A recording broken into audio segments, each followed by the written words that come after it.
ನೋಡಿ, ಸಹಜವಾಗಿ pen drive ಪ್ರಕರಣವನ್ನ Congress ಅತಿ ದೊಡ್ಡ ಅಸ್ತ್ರ ಮಾಡಿಕೊಂಡಿದೆ. ಹಾಗಾಗಿ ನಿನ್ನೆಯಿಂದಲೂ ಕೂಡ ಬೆಂಗಳೂರು, ಹಾಸನ, ಹುಬ್ಬಳ್ಳಿಯಲ್ಲಿ ಯಾವ ರೀತಿ ಪ್ರತಿಭಟನೆಗೆ ಮುಂದಾದ್ರು, ಇವತ್ತು ಕೂಡ ಬೆಂಗಳೂರಿನಲ್ಲಿ ಯಾವ ರೀತಿ ಪ್ರತಿಭಟನೆ ಆಯಿತು ಅನ್ನೋದನ್ನ ಗಮನಿಸಿದ್ವಿ. ಬಿ.ವಿ. ಶ್ರೀನಿವಾಸ್ ನೇತೃತ್ವದಲ್ಲೇ ದೊಡ್ಡ ಮಟ್ಟದ ಆಕ್ರೋಶ ವ್ಯಕ್ತವಾಗಿದೆ. ಇವತ್ತು ಪ್ರತಿಭಟನಾಕಾರನ ನಿಯಂತ್ರಣ ಮಾಡೋದಕ್ಕೆ ಪೊಲೀಸರು ಹರಸಾಹಸ ಪಟ್ಟಿದ್ದಾರೆ. ಪ್ರತಿಭಟನಾಕಾರನ ವಶಕ್ಕೆ ಪಡೆದುಕೊಂಡಿದ್ದಾರೆ ಪೊಲೀಸರು. ಈತ ಹುಬ್ಬಳ್ಳಿಯಲ್ಲೂ ಕೂಡ ಕಾಂಗ್ರೆಸ್ ಬೃಹತ್ ಪ್ರತಿಭಟನೆಗೆ ಮುಂದಾಗಿದೆ. ಅಲ್ಲಿಗೆ ನೋ ಡೌಟ್ ಕಾಂಗ್ರೆಸ್ ಪಾಳ್ಯಕ್ಕೆ ಅತಿ ದೊಡ್ಡ ಅಸ್ತ್ರ ಪೆನ್ ಡ್ರೈವ್ ಪ್ರಕರಣ. ಹಾಗಾಗಿ ಹಾಸನ ಮತ್ತು ಹುಬ್ಬಳ್ಳಿ, ಬೆಂಗಳೂರು ಮೂರೂ ಕಡೆ ಕೂಡ ದೊಡ್ಡ ಮಟ್ಟದ ಪ್ರತಿಭಟನೆಯ ಮೂಲಕ ಆಕ್ರೋಶವನ್ನು ವ್ಯಕ್ತಪಡಿಸಲಾಗಿದೆ.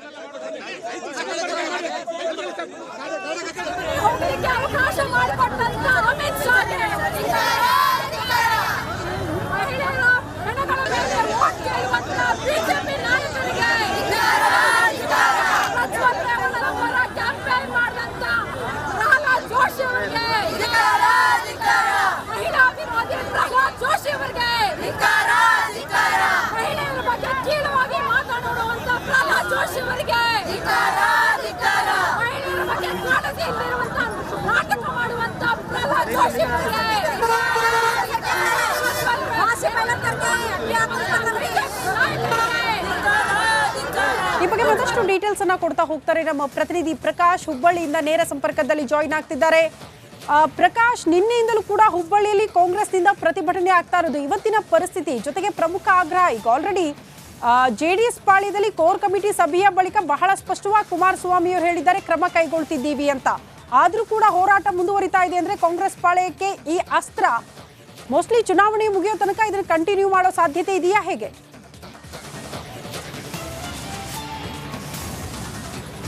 ಎಸ್, ಖಂಡಿತ ಶ್ರುತಿ. ಏನಂದರೆ ಪ್ರಜ್ವಲ್ ರೇವಣ್ಣ ಅವರ ಪೆನ್ ಡ್ರೈವ್ ಪ್ರಕರಣಕ್ಕೆ ಸಂಬಂಧಪಟ್ಟಂತೆ ಇಡೀ ರಾಜ್ಯವ್ಯಾಪಿ ಸಾಕಷ್ಟು ಒಂದು ಆಕ್ರೋಶ ವ್ಯಕ್ತವಾಗ್ತಾ ಇದೆ. ಅದೇ ರೀತಿ ಹುಬ್ಬಳ್ಳಿಯಲ್ಲೂ ಸಹ ನಿನ್ನೆಯೂ ಕೂಡ ಒಂದು ಯೂತ್ ಕಾಂಗ್ರೆಸ್ನ ಕಾರ್ಯಕರ್ತರು ನೂರಾರು ಸಂಖ್ಯೆಯಲ್ಲಿ ಭಾಗಿಯಾಗಿ ಇದೇ ಒಂದು ಅಂಬೇಡ್ಕರ್ ವೃತ್ತದ ಎದುರುಗಡೆ ಸಾಕಷ್ಟು ಉಗ್ರವಾದಂಥ ಹೋರಾಟವನ್ನು ಮಾಡಿದರು. ಇವತ್ತು ಸಹ ಮಹಿಳಾ ಕಾರ್ಯಕರ್ತರಿಂದ ಒಂದು ಉಗ್ರವಾದಂಥ ಹೋರಾಟಕ್ಕೆ ಇಲ್ಲಿ ಅಣಿಯಾಗಿರ್ತಕ್ಕಂಥದ್ದು. ಈಗಾಗಲೇ ಚೆನ್ನಮ್ಮ ವೃತ್ತದಿಂದ ಅಂಬೇಡ್ಕರ್ ಸರ್ಕಲ್ವರೆಗೂ ಈ ಮಹಿಳಾ ಕಾರ್ಯಕರ್ತರು ನೂರಾರು ಸಂಖ್ಯೆಯಲ್ಲಿ ಮಹಿಳಾ ಕಾರ್ಯಕರ್ತರು ಜಮಾವಣೆಯಾಗಿ ಪ್ರಜ್ವಲ್ ರೇವಣ್ಣ ಅವರ ವಿರುದ್ಧ ಆಕ್ರೋಶವನ್ನು ಹೊರಹಾಕಿದರು. ಸಾಕಷ್ಟು ಜನ ಮಹಿಳೆಯರು, ಮಹಿಳಾ ಕಾರ್ಯಕರ್ತರು ಇಲ್ಲಿದ್ದಾರೆ.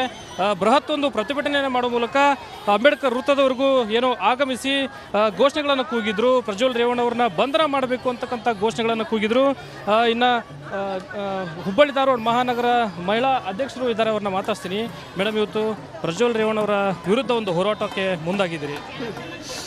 ನೋಡ್ರಿ, ಇದು ವಿಶ್ವದ, ನೀವು ಗೂಗಲ್ ಮಾಡಿದ್ರೆ ನೋಡ್ಬೋದು, ಇದು ವಿಶ್ವದ ಅತಿ ದೊಡ್ಡ ಕಾಮಕಾಂಡ. ನಿಮಗೆ ಬೈಟ್ ಕೊಡಕ್ಕೂ ನಾಚಿಕೆ ಬರತೈತಿ, ಇಂಥ ವಿಷಯ ಇದು. ಆದರೂ ನಾವು ನಮ್ಮ ಹೆಣ್ಮಕ್ಳು ನಾವೇನು 2800 ಸರಿ ಸುಮಾರು ಒಂದು 3000 ಹೆಣ್ಮಕ್ಳ ಧ್ವನಿಯಾಗಿ ನಾವು ಮುಂದೆ ಬರಲೇಬೇಕಾಗೈತಿ. ಇವತ್ತು ಧ್ವನಿ ಎತ್ತಲೇಬೇಕಾಗೈತಿ. ಈ ಎಲ್ಲ ಕರ್ಮಕಾಂಡವನ್ನು ಮಾಡಿರೋಂಥ ಪ್ರಜ್ವಲ್ ರೇವಣ್ಣನ ಏನದಾನಲ್ಲ, ಇವನ ಅಶ್ಲೀಲ ವಿಡಿಯೋಗಳ ಬಗ್ಗೆ ನಮ್ಮ ಮಹಾನ್ ಪ್ರಧಾನಮಂತ್ರಿ, ವಿಶ್ವಗುರು ಪ್ರಧಾನಮಂತ್ರಿ ಯಾಕೆ ಮೌನ ವಹಿಸಾರ? ನಾವೊಂದು 5 ಕ್ವಶನ್ ಅವ್ರಿಗೆ ಕೇಳಕ್ಕೆ ಇಚ್ಛೆ ಪಡ್ತೇನೆ ಈ ಟೈಮ್ನಾಗ. ಯಾಕಂದ್ರೆ ಇವರು ಒಂದು ರಾಹುಲ್ ಗಾಂಧಿ ಏನು ಆಗ್ರಹ ಮಾಡ್ತಾ ಇದ್ರಿ? ಯಾವ ರೀತಿ ಆಗ್ರಹ ಮಾಡ್ತಾ ಇದ್ರಿ? ಅವ್ರಿಗೆ ಕಠಿಣ ಶಿಕ್ಷೆ ಆಗಬೇಕು. ಮೊದಲು ಪ್ರಧಾನಮಂತ್ರಿಯವರು ಒಂದು ಸಣ್ಣ ಪುಟ್ಟ ಯಾವುದೇ ಆದ್ರೂ ಒಂದು T shirt, Rahul Gandhi T shirt brand ಬಗ್ಗೆ ಮಾತಾಡ್ತಾರ. ಇವರು ಇಂಥ ಕರ್ಮಕಾಂಡದ ಬಗ್ಗೆ ಇವ್ರಿಗೆ ಮೊದಲೇ ಇನ್ಫಾರ್ಮೇಷನ್ ಇತ್ತು.